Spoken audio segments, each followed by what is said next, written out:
So చెప్పండి నిన్న operation Kagar పేరుతో సో కర్రెగుట్టలో కావచ్చు లేకుంటే బార్డర్లలో కూడా కావచ్చు. సో నిన్న రీసెంట్ గా జరిగిన ఎన్కౌంటర్లో 30 మంది మావోయిస్టులను కూడా హతమయ్యారు. సో ఎట్లా కూడా వచ్చాను ఈ ఘటనలు? ఈ ఘటనలు దాదాపు ఒక 1 ఇయర్ నుంచి చూస్తే రోజు పత్రిక చదువుతాం మనం. అవును.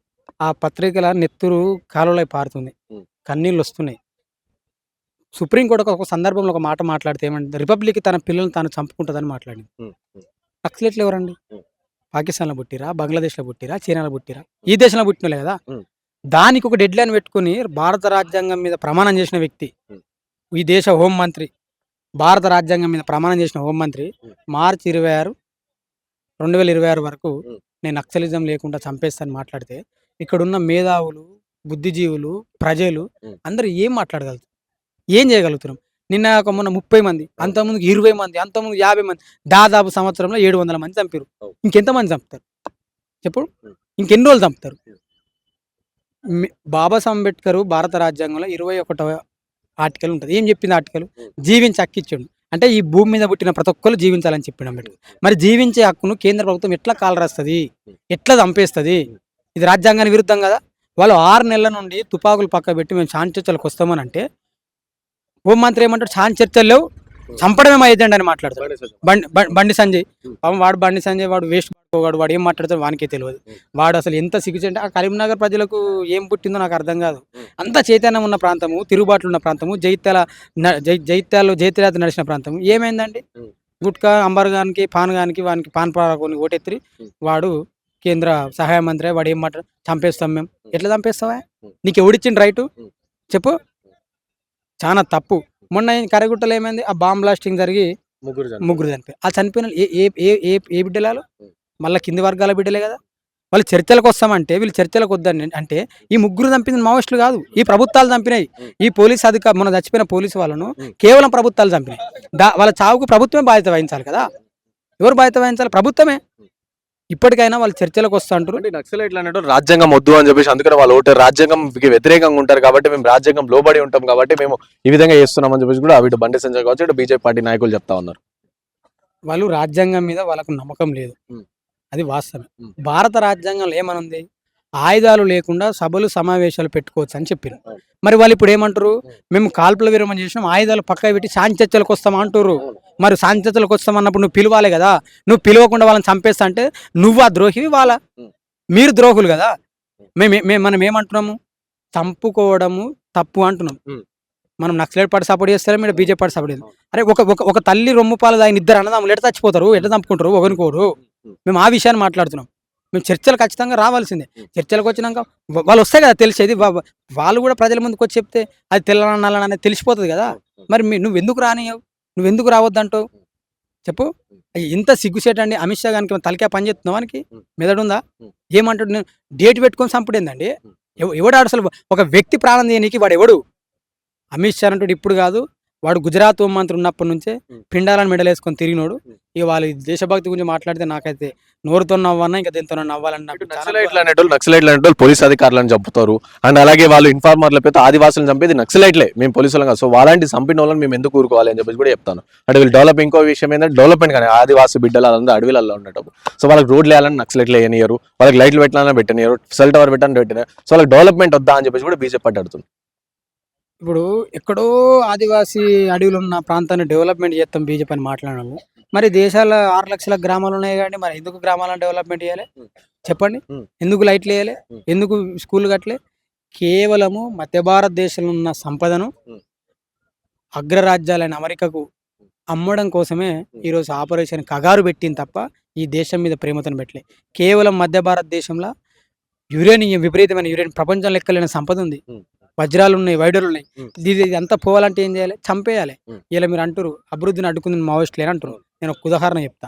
ఒక్కటే మాట చెప్తా. హ్మ్. ఈ పెన్నుందా? హ్మ్. ఈ పెన్ను నా జేబుకొచ్చిందంటే, ఆ గన్ను మా ఊరికి పోయింది కాబట్టి ఈ పెన్నొచ్చిందండి. హ్మ్. హ్మ్. ఎవడు చదువుకొనిచ్చిండు మమ్మల్ని? హ్మ్. చెప్పు. నక్సలైట్‌లొద్దు. హ్మ్. హింస వద్దు, హ్మ్. తుపాకులొద్దు కాదనం. హ్మ్. వాళ్ళ ఊర్లో ఉన్నప్పుడు హ్మ్. వాగులో ఇసుకుండే. హ్మ్. బెల్ట్ షాపులు లేవు. హ్మ్. 30 సంవత్సరాలు నిండా ముందుకే చచ్చిపోతారండి తాయి హ్మ్. మొగోళ్ళు. అందరి పసుపు గుంపాలున్నాయి. హ్మ్. మీరేం జేసిర్రయ్య నాకర్థం గాదు. హ్మ్. వాళ్ళు పోయినాక మీరేం పీకనీకుర్రు? మొత్తం ఊరు 10, 15 బెల్ట్ షాపులున్నాయి ఒక్కొక్క ఊర్ల. హ్మ్. తాగితే ఏ వర్గాల ప్రజలు చత్తుర్రు? చెప్పండి. ఈ కింది వర్గాలే కదా. ఆపరేషన్ కగార్ అనేది ఖచ్చితంగా విరింపజేసుకోవాల్సిందే. ఒకరిని ఒకరు చంపే హక్కు భారత రాజ్యాంగంలో లేదు. తుపాకులు పట్టడం రాజ్యాంగానికి విరుద్ధమే కాబట్టి వాళ్ళు తుపాకులు విడిచిపెట్టి చాంచుతలకు వస్తా అంటారు. వచ్చినప్పుడు వాళ్ళని కూడా పిలిపించి ప్రజల ముందు పెడితే వాళ్ళేందని కూడా తెలుస్తది. అప్పుడు వాళ్ళు ఉద్యమం చేస్తారా, ఊకుంటారా అనేది వాళ్ళ ఇష్టం కదా. నువ్వెవడా నాకు చెప్పనీకి అమిత్ షా? సింపుల్ ఉదాహరణ చెప్తా. మొన్న పహల్గామ దాడితే 26 మంది అమాయకమైన ప్రజలు చచ్చిపోతే అయ్యో దేశమంతా ఏడిచినాం. నేను కూడా బాధపడ్డా. మరి 700 మంది ఆదివాసీ బిడ్డలు చంపితే దేశంలో మనమేం మాట్లాడినాం? ఏందసలు? మనం మాట్లాడాలి గదా. ఒక్కడు మాట్లాడలే. అంటే వాళ్ళకి దేశ పౌరులు కాదా? అమిత్ షా గాడు ఎంత పిచ్చోడంటే నక్సలిజాన్ని అంతం చేస్తా. నక్సలిజాన్ని అంతం చేస్తా అన్నోళ్ళే అంతమైపోయారు. వీడు ముందు కాదు, వీడు చివరి కాదు. వీడు మధ్యలోడు. వ్యక్తులను చంపొచ్చు కానీ ఆలోచనలు చంపలేరు కదా. ఆ ఆలోచన అనేది శాశ్వత పరిష్కారం ఏందంటే వాళ్ళని పిలిపిచ్చి వాళ్ళని ముందు పెడితే వాళ్ళ కోరికలేంది, వాళ్ళ డిమాండ్లేంది తెలిస్తే అప్పుడే శాశ్వత పరిష్కారాలు అవుతాయి. ఆర్థిక అసమానతలతోని దేశం ఉంది. భూ సమస్యల పరిష్కారం చేయాలి. చాలా సమస్యలున్నాయి. కాబట్టి వాళ్ళు ఏం చెప్తారో ఫస్ట్ వినాలి. విని వాళ్ళ చర్చలకు పిలవాలి. పిలిచినాకనే ఒప్పుకోవాలి. ఒకవేళ వీళ్ళు చర్చలకు ప్రభుత్వాలు గనుక పిలవకపోతే మరీ చెప్తున్నాం. ప్రభుత్వం గనుక చర్చలు పిలవకపోతే భవిష్యత్తులో జరిగే దాడులకు మొత్తం కూడా ప్రభుత్వమే బాధ్యత వహించాల్సి ఉంటది. ఎందుకంటే దాదాపు సంవత్సరం నుంచి వాళ్ళు చంపుతారు. వాళ్ళని చంపేస్తారు వీళ్ళు. మరి వాళ్ళు చంపితే అప్పుడు పోలీసులు చచ్చిపోతారు కదా. మరి దానికి బాధ్యత ఎవడు? ప్రభుత్వాలే కదా. కాబట్టి ప్రభుత్వాలు కర్కటంగా మూర్ఖత్వంగా ఉన్నాయి. ప్రజలు కూడా ఈ విషయాన్ని ఆలోచన చేయాలి. ప్రజలు కూడా శాంతి చర్చలను కోరుకుంటున్నారు. దేశవ్యాప్తంగా శాంతి చర్చల గురించి చర్చ నడుస్తుంది కాబట్టి మనం కూడా శాంతి చర్చలను స్వాగతించాల్సిందే. ప్రభుత్వము ఖచ్చితంగా శాంతి చర్చలకు మోస్టులను పిలవాల్సిందే. ఆపరేషన్ కగారును ఆపాల్సిందే. ఆదివాసుల మీద దాడులు చేయకూడదు. ఎంతమంది ఆదివాసులు చచ్చిపోతారు? అమాయకులు ఆదివాసులు కదా. అక్కడున్న పండ్లో గింజలో ఇవ్వ తెచ్చుకుని బతికే ఆదివాసుల మీద దాడులు ఏంటి? సోనీ సూర్ అనే ఒక కార్యకర్త, ఆదివాసీ కార్యకర్త మన హైదరాబాద్కి వచ్చి మాట్లాడితే నేను పేపర్ చాలా బాధ అనిపించింది. మీరు లొంగిపోండి, మీకు పైసలు ఇస్తాం, లేకపోతే చంపేస్తాం. ఏంది అసలు ఇది? ఇంకా వీరు దేశ అభివృద్ధి గురించి మాట్లాడినోడు, దేశం మేము అభివృద్ధి చేస్తామని మాట్లాడినోళ్ళు నీ ఆదివాసులను చంపేస్తే నువ్వేం బిక్తున్నావు? చెప్పా అమిత్ షా, నువ్వేం బిక్తున్నావు? చెప్పు. ఏం బిక్తున్నావు అమిత్ షా? నువ్వు చెప్పు.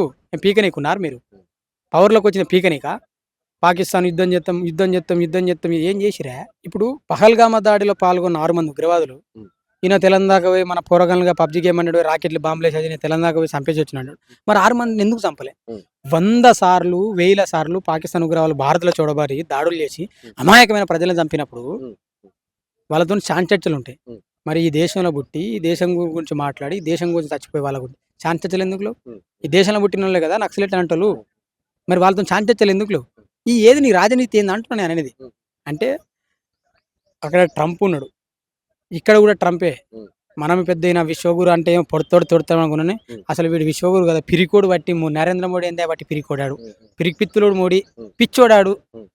ట్రంప్ చెప్తున్నాడు ఏందే? ట్రంప్ చెప్తున్నాడు ఏంది? ఇప్పుడు కూడా ట్రంప్ కనసలనే ఆపరేషన్ కగారు నడుస్తుంది. అక్కడున్న ఖనిజాలు ఇరుని మొత్తం తవ్వుకపోవడమే సామ్రాజ్యవాద పెట్టుబడిదారు దేశాల యొక్క ప్రథమ లక్ష్యం. కాబట్టి అక్కడున్న నక్సలను మొత్తం చంపేసి అక్కడున్న సంపదను తీసుకుపోవాలి. దానికి అడ్డుగా ఉన్న ఆదివాసులను చంపేయాలి. దానికి అడ్డుగా ఉన్న నక్సలను చంపేయడమే అమిత్ షా పెట్టుకుండు. అసలు ఈ దేశంలో నిజమైన దేశద్రోహులు ఆర్ఎస్ఎస్, బీజేపీ, అమిత్ షా, నరేంద్ర మోడీ దేశద్రోహులు.